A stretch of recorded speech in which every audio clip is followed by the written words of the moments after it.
এই চম্পা, ওই ছেলেটা কে রে? আমাদের পাশে গ্রামের বাড়ি, সেলিম চাচার ছেলে। আজ কদিন হলো মেশে থেকে বাড়ি এসেছে। সাথীদের বাড়ি কি করতে এসেছিল? কি করতে আসবে আবার? ডেকেছিল মনে হয় বিরত করার লেগে, আর নাম করতে ঘৃণা লাগে। ছোট বাবু, এবার তো বিয়েটা করে ফেললেন নাকি? আর কতদিন কাকা বাবুকে আমার হাতে রান্না খাওয়াবেন? কাকা বাবুর তো মন চাই বৌমার হাতে রান্না খেতে। কিছু বলো তুমি? ও তো ঠিকই বলেছে, আমি তোর জন্য মেয়ে দেখছি, এবার বিয়েটা করে ফেল। কিন্তু আব্বা, আমার তো এখনো অনেক পথ চলা বাকি আছে।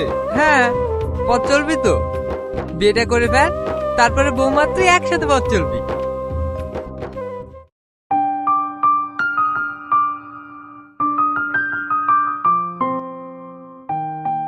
এই মেয়েটার মধ্যে এমন কি রহস্য আছে যে ওর চোখ দুটো দেখলে যেন রহস্যে ডুবে যায়।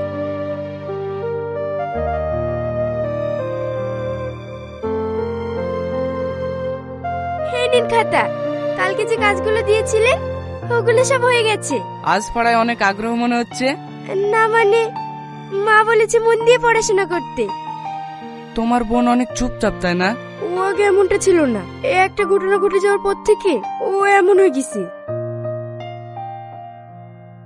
ধন্যবাদ। এতে ধন্যবাদ দেওয়ার কি আছে? এটা তো আমার কর্তব্য। কিছু কিছু মানুষ তার কর্তব্যকে অনেক ভালোবাসে।